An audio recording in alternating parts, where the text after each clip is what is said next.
दो team match खेल रही है, एक हार गई एक जीत गई, तो जो हार गया वो अपनी समीक्षा करेगा, समीक्षा से मजबूती हो आएगी और एक दिन सामने वाले को वो फिर हरा देगा, है ना। तो टीम जो है द्वंद्व से विकसित हुई ना, अगर इसको पॉजिटिवली लिए तो। इसी को पाश्चात्य दार्शनिक हेगल कहते हैं द्वंद्वात्मक विकास। हेगल के ही विचार को कार्ल मार्क्स जो साम्यवाद के उन्होंने चुराया था, ये द्वंद्वात्मक विकास। लेकिन ये मूलतः सिद्धांत पाश्चात्य दार्शनिक है हेगल, उनका जो एक शब्द है द्वंद्वात्मक विकास। परिस्थिति से जूझना द्वंद्व है, अनुभूति भीतर ही होती है, लेकिन जीवन में विकास हमेशा द्वंद्व से होता है।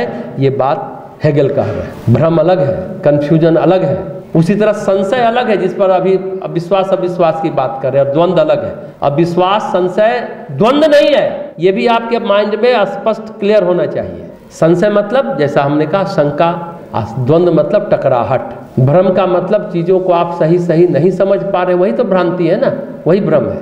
और संशय मतलब कन्फ्लिक्ट अंग्रेजी में कहते हैं, ऐसा हो या ऐसा नहीं हो, इसलिए द्वंद्व संशय या भ्रम नहीं है।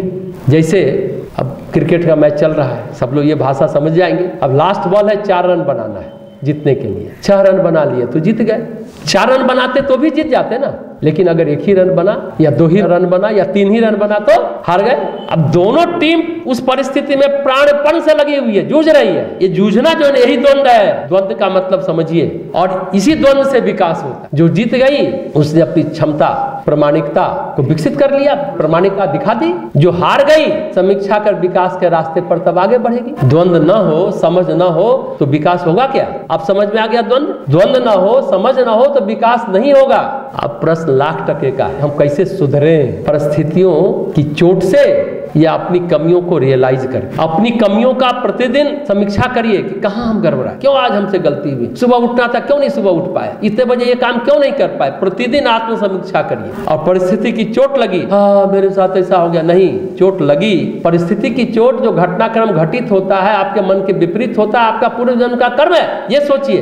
कोई संस्कार है, वो भाग्य है, वो प्रारब्ध है, जिसके चलते ये मेरे विपरीत, मेरे प्रतिकूल परिस्थितियां घटित हुई, हम उसको कैसे दूर करें। ये है पॉजिटिविटी, ये पॉजिटिव थिंकिंग होगा, सकारात्मक चिंतन होगा। जो आज गलती कर बैठे, आज हमने रियलाइज किया, हम कल वो गलती नहीं करेंगे। हाँ, हम क्या करेंगे? नई गलती करेंगे। इसलिए हम हमेशा कहते हैं भूल के चुभन के साथ रहिए, आत्मग्लानि मत रहिए। अब रियलाइज कर रहे, करे हम तो सुधर ही नहीं पा रहे, हम तो कल सोचे थे कि हम सुबह उठ जाएंगे, फिर नहीं उठ पाए, तीसरे दिन में नहीं उठ पाए। इसका मतलब है कि भूल आपको चुभता नहीं है, चुभेगा तो आपको जगह ही देगा समय पर, चुभता नहीं। और ऐसे होते होते एक दिन आप आत्मग्लानि में गए, बिखर गए, खत्म, व्यक्तित्व आपका बिखर गया। ये छोटी छोटी बात है, उसको समझिए। और आपके अंदर द्वंद्व नहीं होगा तो आप रियलाइज भी नहीं करेंगे, आप अपनी समीक्षा भी नहीं कर पाएंगे, और रियलाइज करेंगे तभी आप संभल भी पाएंगे। तो द्वंद्व से विकास हुआ, ये बहुत बड़ी बात। लोग कुछ लोग भूल करते हैं। ईसाई धर्म में है ना, पादरी के पास जाइए, कन्फेस कीजिए, माफ कर दिया, फिर से वही गलती करने का लाइसेंस आपको मिल गया, फिर आप माफ कर दीजिए। अपने यहाँ भारतीय संस्कृति में है प्रायश्चित विधान, गलती हुई हम प्रायश्चित करके जो मन पर बोझ है उसको हटा लेते हैं। द्वंद्व जो है ना,